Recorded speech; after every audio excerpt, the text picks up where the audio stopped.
Sa nakaraang video ay ipinakita na, lumabas ang ating bida sa kwarto nito na may daladalang mga libro ng martial arts at may inipit din itong libro sa likod ng pants na suot nito. Ang yun pala ang librong may pamagat na Greatest Material of the Night King na isang erotic novel. At sa pagpapatuloy ng ating kwento ay ipinakita na nasa kanyang kwarto na ang ating bida at nagmi-meditate ito. At may biglang pumasok sa kwarto nito na may dalang pagkain para sa ating bida at nang makita nito ang ating bida ay nagsabi ito ng gising ka na pala young master. At sumagot ang ating bida ng di kasi ako makatulog habang napakamot sa ulo nito.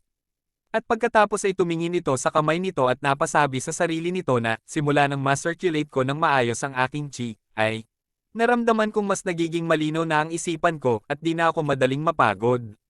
At nagsalita ang lalaking nagdala ng pagkain ng, sa tingin ko po, posibleng lumala ang mga sugat nyo na yan, kaya pakiusap po magpahinga kayo ng maayos. At sumagot ang ating bida ng, sa ngayon ay di na sumasakit ang katawan ko. At napasabi ng alam ko na, dahil siguro ito doon.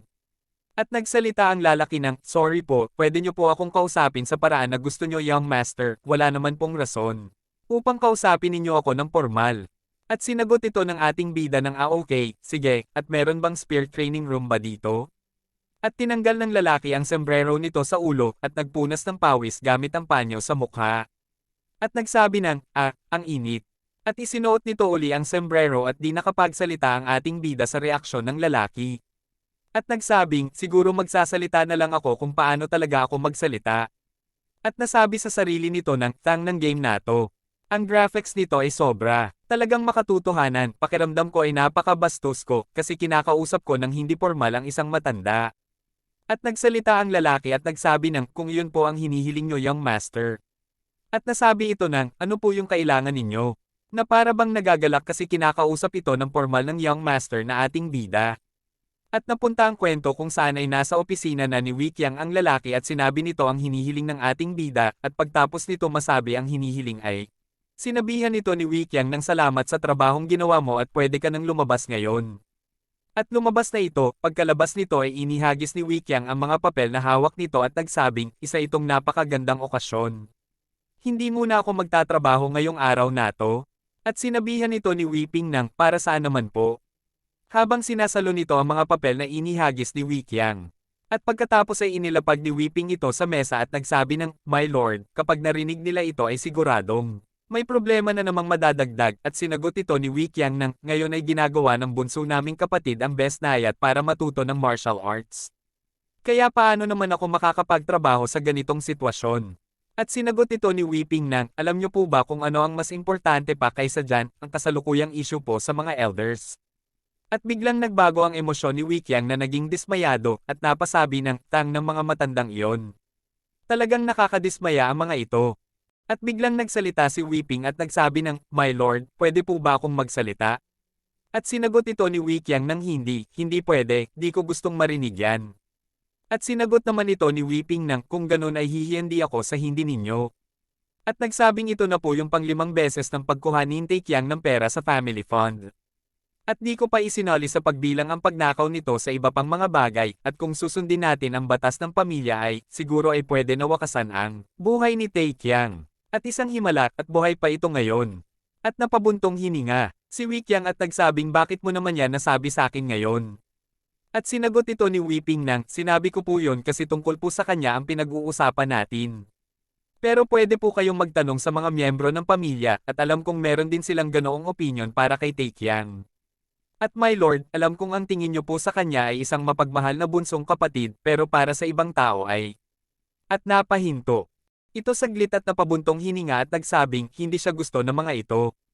At nagsalita si Wikyang at nagsabi ng, teka lang meron ka bang hindi nagustuhan sa bunso kong kapatid? At ano yung tuno ng pananalita mo? At sumagot si Weeping ng, nadidismaya ako my lord, talagang nakakadismaya. At dahil ito sa katarantaduhan ng third young master, kaya dahan-dahan nang nawawala ang pagtitiwala sa inyo ng mga elders. At di nakapagsalita si Wikyang. At nagsalita ulit si Weeping nagsabi ng, at hindi lang yun, at ang mga elders ay talagang alam ng mga ito na nakakakuha pera ng allowance ang third young master. Na kung saan ay ginagamit nito upang gumawa na naman ng dagdag na problema. At napatayo si Wikyang at nawasak ang parte ng mesa na hinawakan nito sa galit at lakas ng grip nito. At nagsabi na, di ko talaga papatawarin yung mga bastardong iyon. At napabuntong hininga. At nagsabi si Weeping nang, at yun lang po ang masasabi ko, at dapat niyo pong hayaan ang lalaki na magpakalalaki. At pumunta sa may bintana at nagsabi nang, ito na ang last. At sumagot si Weeping nang, teka lang, my lord. At nagsabi si Weiqiang nang, sinabihan na kita niyan dati. At nagsabing hindi lang ito bata, at saka nawala pa ang memorya nito, at parang naging ibang tao na ito nang dahil doon. Di ba masasabi mo rin na nagbago na siya, di ba? At napaisip si Weeping at nagsabing sa tingin ko, iba na nga ang kinikilos nito, at nagti-training na ito ng martial arts na dati ay talagang di nito gusto. At natahimik sila saglit. At nagsalita si Weiqiang at nagsabi ng, Weeping. At nag-home, si Weeping at nagsabi ng, yes, my lord. At nagsabi si Weiqiang nang, meron akong magandang idea, gumawa ka ng order gamit ang pangalan ko. At napatanong si Weeping. At nag-uusap sila pero di na ipinakita sa atin.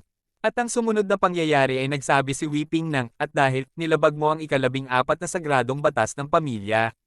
Third young master na si Jin Taekyang ay ikukulong sa Cave of Training sa Ditiak, na panahon. At napaha. Ang ating bida, at nagsabi si Weeping sa isa sa mga tauhan na, pwede mo nang italya ng kriminal na si Jin Taekyang, at tumawa lamang ang ating bida dito. At nang hahawakan na ito para tal-iyan ay nagwawala ito at nagsabi ng, anong tang na ang ibig sabihin nito, ang sabi ko, gusto ko ng spear room para makapag-training. At di ko sinabing ikukulong niyo ako sa kulungan para mag-training. At sumigaw ng, at ano yung huling parte ng sinabi ninyo? Sa hindi tiyak na panahon? Nababaliw na ba kayong lahat?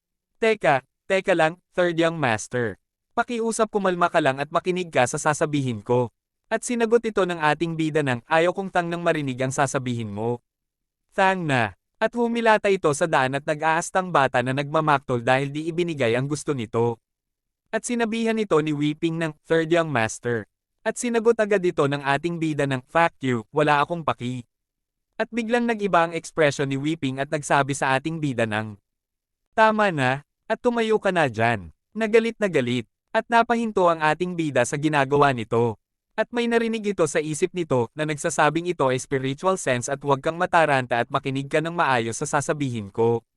At di nakapagsalita ang ating bida sa pagkabigla nito. At napasabi sa sarili ng spiritual sense, hindi ba yung mga tulad lang ng martial master lamang ang nakakagawa nito?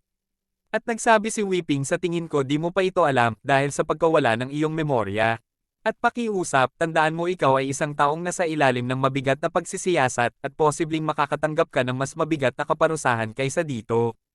Kaya naman napagpasyahan ng lesser family head na kunin ng mga bagay sa sarili nitong kamay. At kahit sinabi kong sa di tiyak na panahon, ay iniisip mo ba talagang na ikukulong ka ng lesser family head ng panghabang buhay? At napaisip ang ating bida at napasabi sa sarili nito ng, tama siya, talagang di iyon magagawa ng taong iyon. At nagsabi si Weeping at ang pinakamatagal sa pagkulong sayo ay aabot lamang ng 7 araw. At sumanya si Taekyang ng, paano kaya kung 3 araw?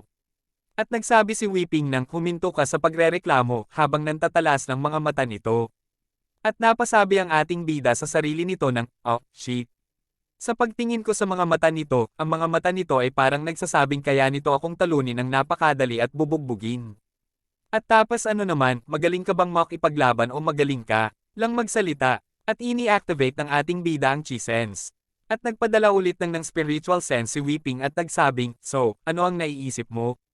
At napasenadoryas ang ating bida ng okay, walang problema, sa tingin ko tama lang ito para sa akin.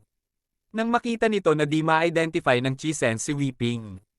At dinala na nga nila ang ating bida sa Cave of Training at nakita nito na nandoon si Weiqiang at naghihintay sa labas ng Cave of Training. At pagdating nila doon ay nagbibigay galang agad si Weeping at ang mga tauhan dito. At nagsabi ang lesser family head ng home. So sa wakas nandito ka na may napakaseryoso na mukha. At sa susunod na video ay sinabi ng lesser family head na ikulong ang criminal na si Jin Taekyang sa Cave of Training. At dinala ito sa loob at ikinulong na. At sa loob ng Cave of Training ay nagti-training na ang ating bida. At kahit nahihirapan at pagod na ito ay nagti-training pa rin ito. At sa pagti-training nito ay may na-discovery itong isang malakas na atake at sinubukan niya ito sa pader, na naging dahilan ng pagtalsik ng mga bato. Ano kayang klaseng training ang ginagawa ng ating bida at gaano kaya kalakas ang na-discovery nitong atake? At kaya naman kung gusto mong subaybayan ang ating kwento ay huwag mong kalimutang i-click ang notification bell pagkatapos mong mag-subscribe.